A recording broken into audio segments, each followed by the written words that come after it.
Dad threw a plate at me on live stream. "Give your brother the apartment." He screamed. But Grandpa walked in. He took my side. Now they're crying. Imagine this. You're at the dinner table when your father throws a dish of spaghetti right in your face in front of the entire family. What would you do? I've been there. Tomato sauce spilled across my collar. It splashed in my face. It seeped into my hair. It dripped on the table. However, the mess was not the most terrible part. It was my mother's blank expression. It was the sound of my younger brother giggling as he live-streamed the entire affair. I felt completely degraded. But none of that really startled me. My grandfather made the decision when he walked into that hectic kitchen. Stay with me. Let me explain what happened next. Hello everyone. I am James Smith. I am 27 years old. I currently live in Sacramento, California. I work as a software developer for a firm that specializes in automation technology. Employment gives a consistent income. It allows me to sustain myself and keep my lifestyle. I live alone in a new apartment not far from my previous residence. This place is the culmination of many years of hard labor and a difficult decision. That decision enabled me to leave my family's shadow. It let me start over on my own terms. My life these days is fairly straightforward. Every morning before leaving for work, I make myself a cup of coffee. I turn on some gentle jazz. I sit at the kitchen table to enjoy it. Not many folks stop by. Honestly, I prefer it that way. But finding that tranquility was not simple. I had to go through a night I will never forget. It all started with what appeared to be a routine phone conversation. It turned out to be the start of everything. The voice on the other end sounded familiar. The words were brief. Something about that caused my chest to constrict. I couldn't put it into words at the time. I knew it was there. Following that call, the house where I grew up began to seem different. It was like it no longer belonged to me. It was no longer a location I could return to. It simply became another part of my recollection. I had just returned from the workplace when I received an unexpected call from my mother, Mary Davis. I froze for a while when I saw her name on the screen. It had been a while since I heard from her. Seeing her name made my hand freeze. My mind immediately returned to that afternoon. The day I discreetly packed my belongings. The day I walked out of the house I had lived in for nearly 20 years. I recall it clearly. As I stood at the door, my younger brother Michael Johnson leaned against the fridge. His hands were in his pockets. His gaze turned away. My father, William Brown, was seated at the head of the supper table. He said, "If you want to live in this house, you need to fulfill your responsibilities to this family." My mother stood at the sink with her back to me. She was cleaning dishes. She did not turn around. She simply responded gently. "Family stays together. Anyone who leaves is abandoning their blood." Hearing those words from my parents made my chest constrict. It was as if I had taken a step backward in the house where I grew up. The feeling of not being welcomed crept into me. It was subtle and obvious. It came without anyone having to say it. I hadn't heard from them since I left the house. I answered the phone a few seconds after those recollections had passed through me. When I picked up the phone, my mother immediately spoke. Her voice was firm and to the point. She said, "James, come home for dinner tonight." I didn't react to her invitation immediately. It was too brief and ambiguous for me to understand what she meant. There was no explanation. There was no follow-up. Inside, I felt perplexed rather than delighted or angry. My mind was blank for a few seconds. I was unsure how to process the invitation. I eventually figured it was simply a typical supper. If that's the case, I don't need to have high expectations. Before traveling to my parents' place, I carefully wrapped a loaf of garlic bread. I had just cooked it. It was the same one my family would eat before the main course on special occasions. In my brain, I believed the night would be nice. It might even be comforting. Maybe I'd get to sit beside each of them again. I'd listen to their stories like I was a child. I had no idea that just a few hours later, the same dinner table would bring me face to face with my family in a way I had never seen before. It would never happen again. When I pulled up in front of the old house, a heavy feeling settled over my chest.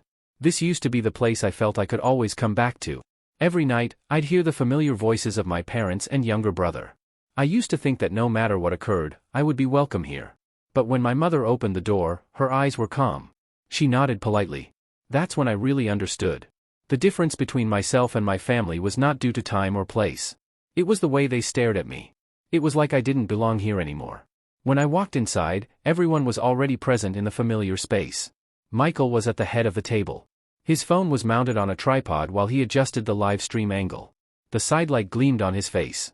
The comments continued nonstop. I stood there for a few seconds watching him before taking my old seat. Dinner had been made with greater care than usual. Meatball pasta. arugula salad. A bottle of red wine already poured. From the outside, it seemed like a spectacular occasion. But within, I was anxious. As the lunch began, my parents attempted to break the silence with some typical small conversation. "How's work going?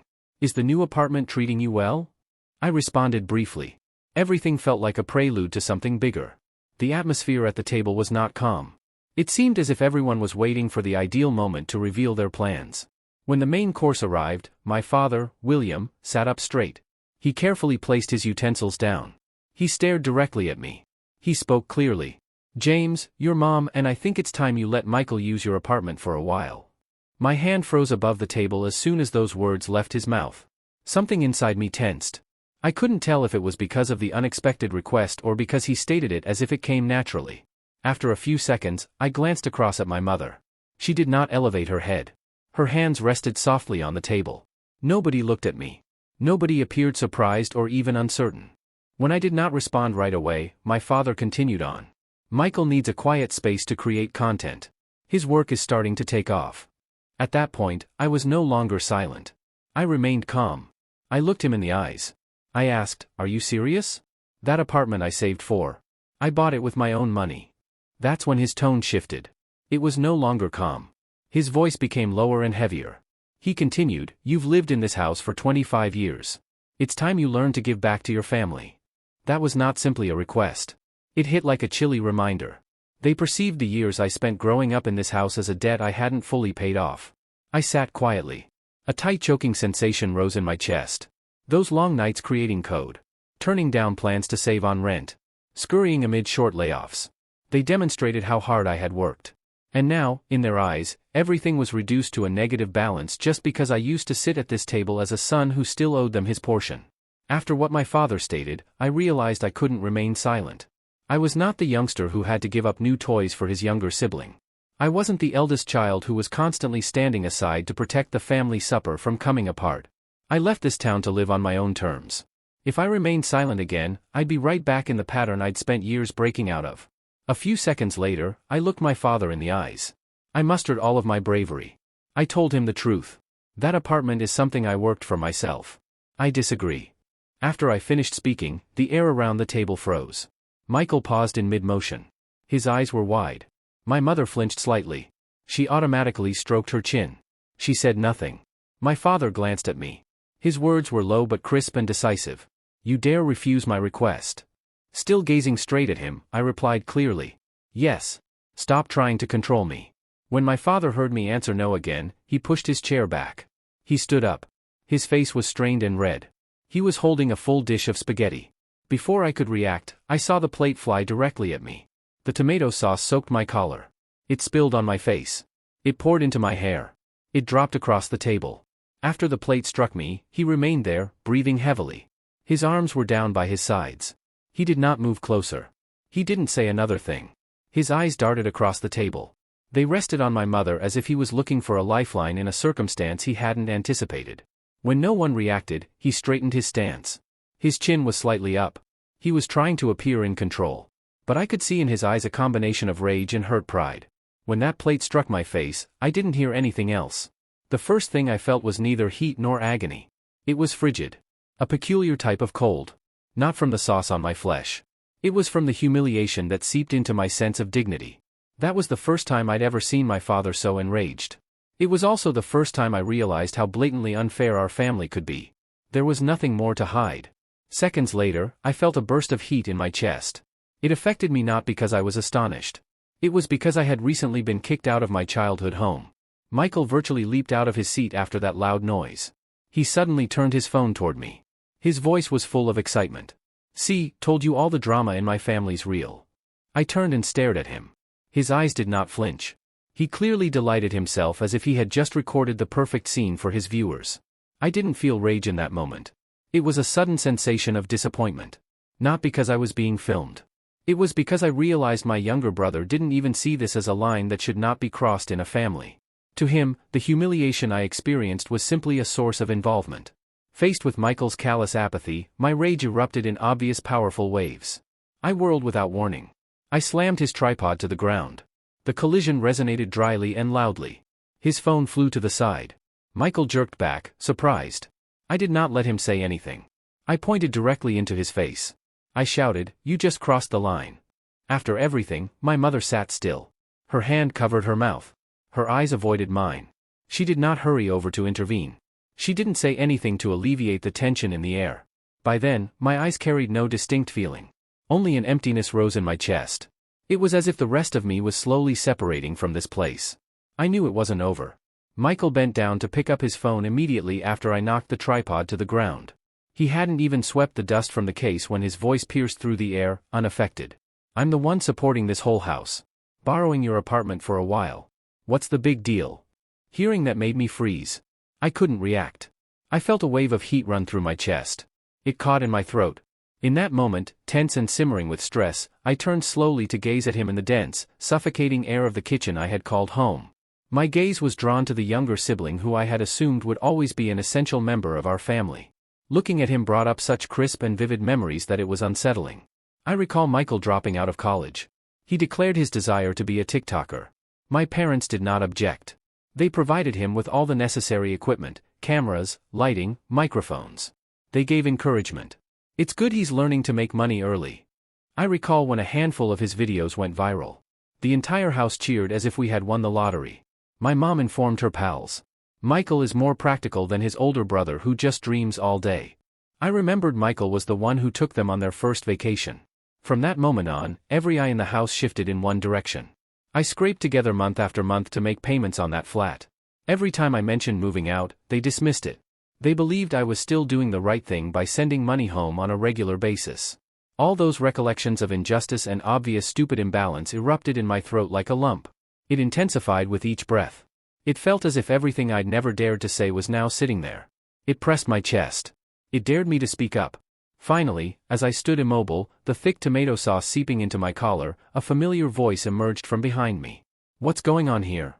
The sound of that voice caused the entire kitchen to freeze. Everyone focused on the back door. John Miller, my grandfather, was standing right there. At 77, he still kept his back straight. His gaze was sharp. He had just returned from a hiking trip with his retired buddies in Oregon. Nobody in the family had anticipated him to walk in at that precise time. His gaze scanned the room. It settled on his grandson, who was coated in tomato sauce. He had always been the most difficult for him. My collar was rumpled. Food clung to my shirt. He didn't say anything. He just frowned his brow slightly. When my father spotted him, he had a look of discomfort in his eyes. It was as if he had just been caught doing something he knew couldn't be explained away. But almost instantly, he gathered himself. He attempted to regain control. He spoke in his familiar, forceful tone. "You see that? He disrespected me. He wouldn't listen. He nearly broke Michael's live stream setup." Before my grandfather could react, my mother stepped in with an angry tone. "He just knocked over Michael's phone. Who knows what else he would have done if I hadn't stepped in." My grandfather did not react to any of it. He walked directly to my side. He took a handkerchief from his jacket pocket. He gently wiped the tomato sauce off my face in a calm hush. It was almost as loud as their shouting. He didn't say anything. I knew his motion meant he'd had enough. After folding the handkerchief back into place, he looked me in the eyes. He asked in his steady, deep voice, "James, tell me what happened." I did not hesitate. I responded immediately. For as long as I could remember, he was the one person in the family who I truly believed would listen all the way through. He never interrupted. He never minimized. He never forced me to follow his rules. Respect, he believed, was not determined by age or hierarchy. It was earned via fairness. I kept my breath calm. I told him everything clearly and without hyperbole. I didn't need to emphasize the point. I knew he'd comprehend the rest. When I finished, he stood still for a few seconds. His face did not change. Then, after a brief pause, he turned to face my father. He remarked calmly but firmly, "William, apologize to him." My father responded with a frigid smirk. It was disdainful. "You're old, Dad. Just relax and stay out of this." After that rude response, my grandfather's face did not flinch. I could feel the fire of his rage held behind those eyes. They were now fixed on my father. A few seconds later, he turned to face the entire dining table. His eyes remained steady. His voice was low, yet firm enough to rock the room. He declared, "This house is still under my name. If none of you see what's wrong here, if no one feels the need to apologize, pack your things and get out." The subsequent silence in the kitchen was dense and heavy. I looked at Michael. His head was lowered. His fingers twirled the phone in his palms. He said nothing. My mother stared at the floor. Her hands were clutched in her lap. My father looked to the side, avoiding everything. While everyone sat still, I could hear my heartbeat slowing and heavy in my chest. At that moment, I realized I wasn't alone anymore. A new line had been drawn smack in the middle of what was previously known as family. My father sprang up from his seat immediately following the long pause. His cheeks reddened with rage. He yelled, "You're kicking your son out over him." Still calm, my grandfather responded, "I gave you the chance to apologize. You didn't take it." He paused for a beat before turning to face me. His look was slow yet strong. It was as if he was considering a decision more important than rage. Then, in a calm and unwavering voice, he gazed around the room at each of them. He said, "You want him to give up his apartment?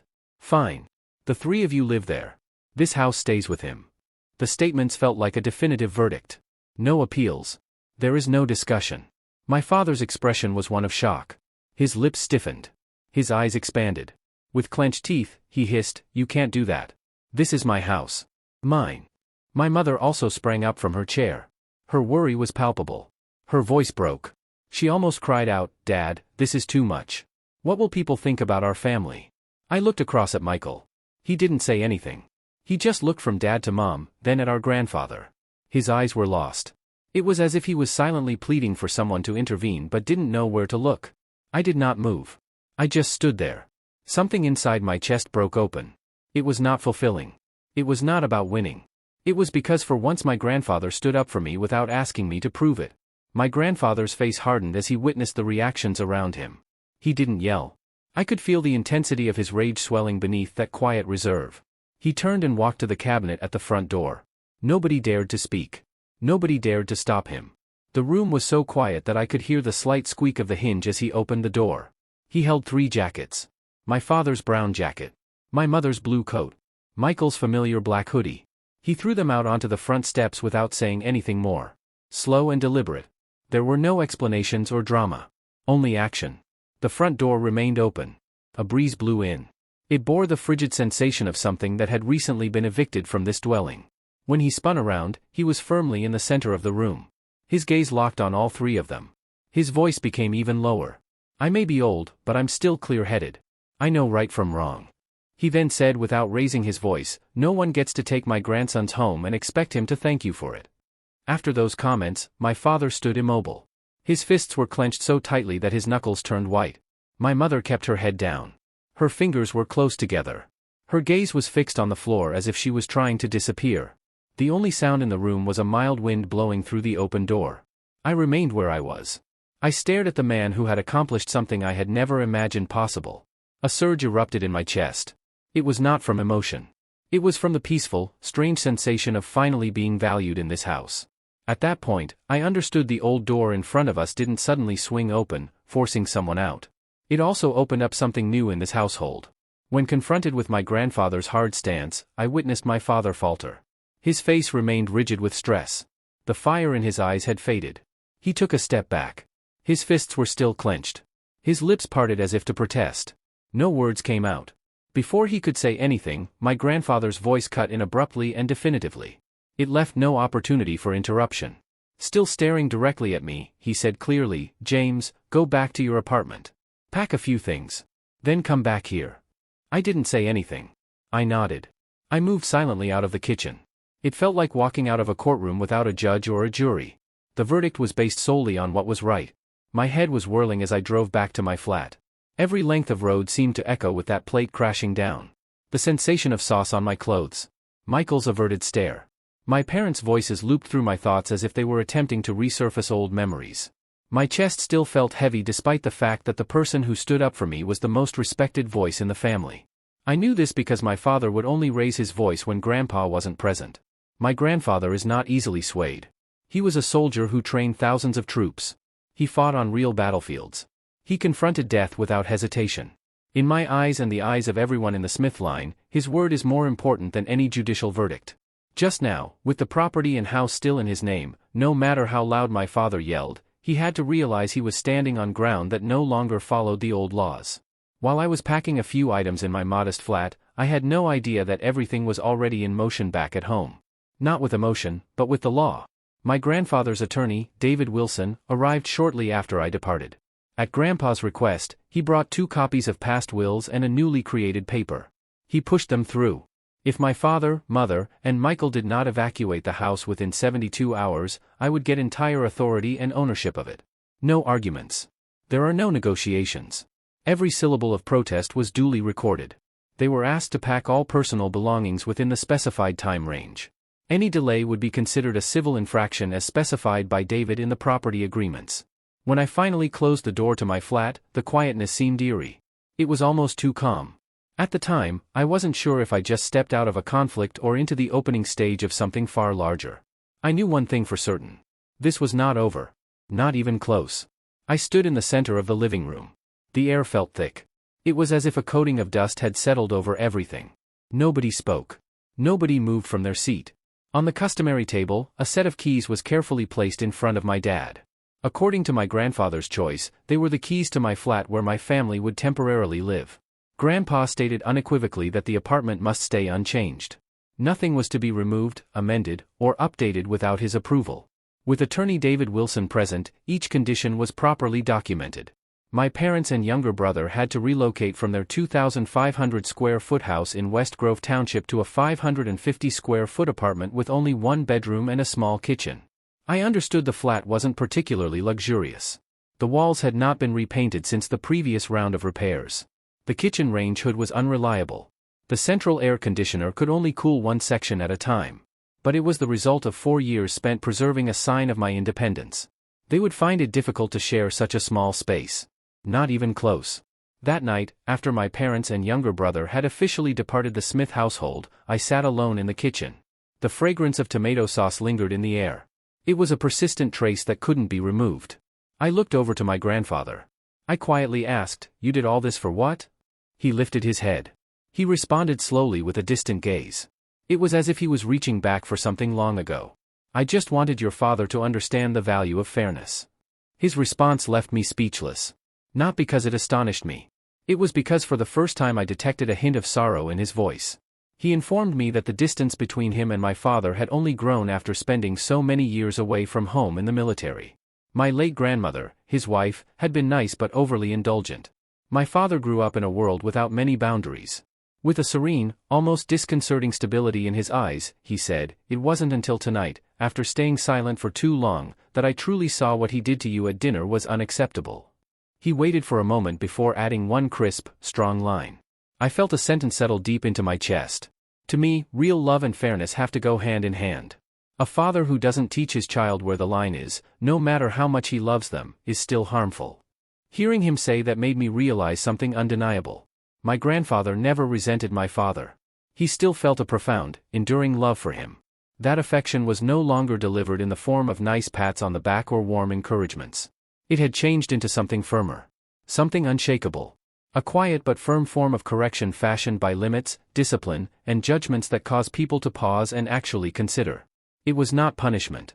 The course correction was late but necessary. After what he told me, I no longer saw him as the family's head. He changed into something very different. A last distinction between what is correct and what is easy. He hadn't just fixed one hectic dinner.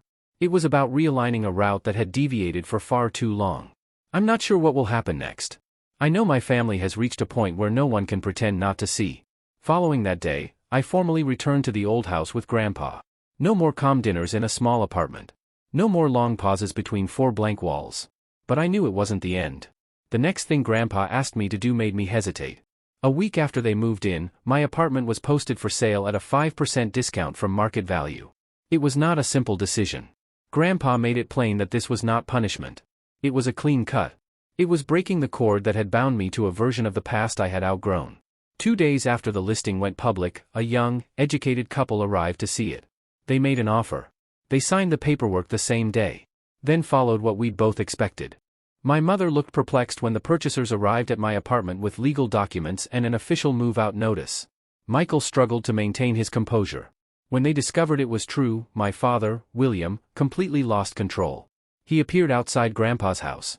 He slammed both fists on the front door. His voice rang down the street. His cheeks were flushed with rage. He shouted through the wooden door, "James, you ungrateful little bastard. You're turning on your own family. You're You're trying to steal my house and throw me out on the street. It did not end there. He returned to his car. He opened the trunk. He took out a red gas can. His hands trembled. His eyes remained rigid and wild. In a panic, he yelled, "If you don't leave my house, I'll burn it all down. Don't push me." His shouting echoed across the neighborhood. People stepped out of their homes. Some began filming. Within minutes, video clips had made their way into the neighborhood group chat. Inside, I stood by Grandpa. He said nothing. He only glanced at the door. I saw no anger in his eyes. Not even disappointment. Just a deep weariness. The expression of a father who has never heard his son say, "I'm sorry." A few seconds later, in a low and calm voice, he turned to me. He placed his hand on my shoulder. He said, "From now on, I'm passing this to you." Being trusted like that made every muscle in my body tense. Not out of fear. It was because I knew I couldn't stay still. I quickly called the police to report an emergency. 2 patrol cars and 2 fire trucks arrived. They detained my father. They took the gas can from his hands. They led him away past hundreds of people watching from doorways. Some were still holding their phones up. That wasn't the worst part. We didn't realize that throughout the outburst, Michael had surreptitiously pushed his phone up against the car. He began live streaming. There was no warning. There was no attempt to halt it. He simply stood behind the screen. He photographed everything like a director capturing a live broadcast in frame. My father was pacing the sidewalk. He was cursing. He was swearing. He was pulling the top off the gas can. He was threatening to burn everything down. Michael did not step in. He did not look away. He adjusted the angle to keep Dad in the center. His gaze was fixed on the screen as if watching the viewer count increase by the second. It seemed chilly and concentrated. Not anger. Not fear. Just a terrifying intensity, as if he were shooting the ideal viral moment. Within an hour, the replay had swept over social media. Some video clips showed my father raising the gas can.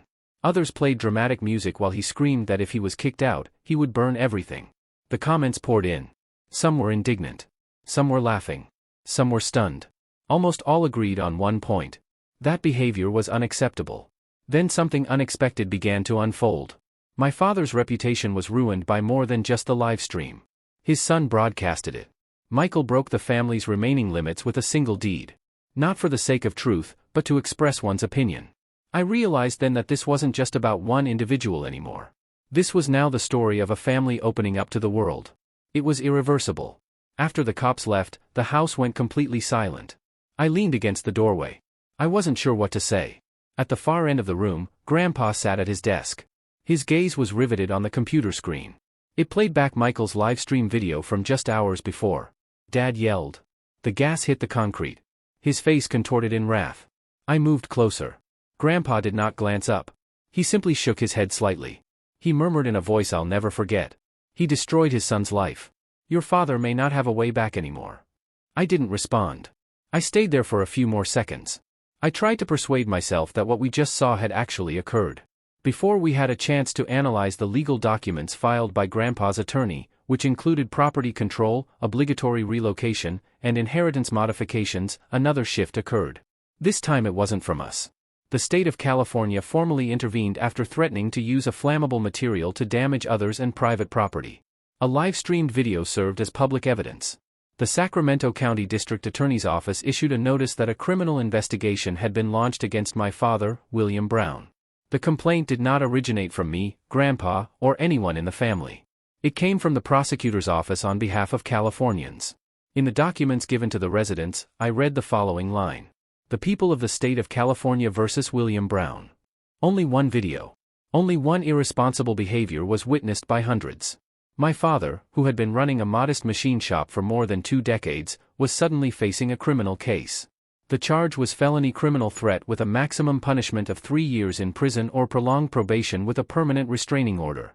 Grandpa received a complete copy of the case file. He also received a formal summons to testify as the legal property owner whose safety and valuables were under jeopardy. Because I was present during the incident, I was called to give sworn testimony in court. I didn't feel relieved as I folded the subpoena. I peered out the window where the neighbor's porch light was still visible through the foliage and over our fence. I did not feel angry either. Only one thing remained apparent in my chest. Nothing would ever be the same again after this. My family had reached a point where there was no longer room for pretense or compromise. My mother visited Grandpa's house. She did not call ahead. She just knocked gently and waited. When I answered the door, she said nothing to me. She entered the living room where Grandpa was reviewing documents with his attorney, David. She remained there calmly for a few seconds. She bowed her head.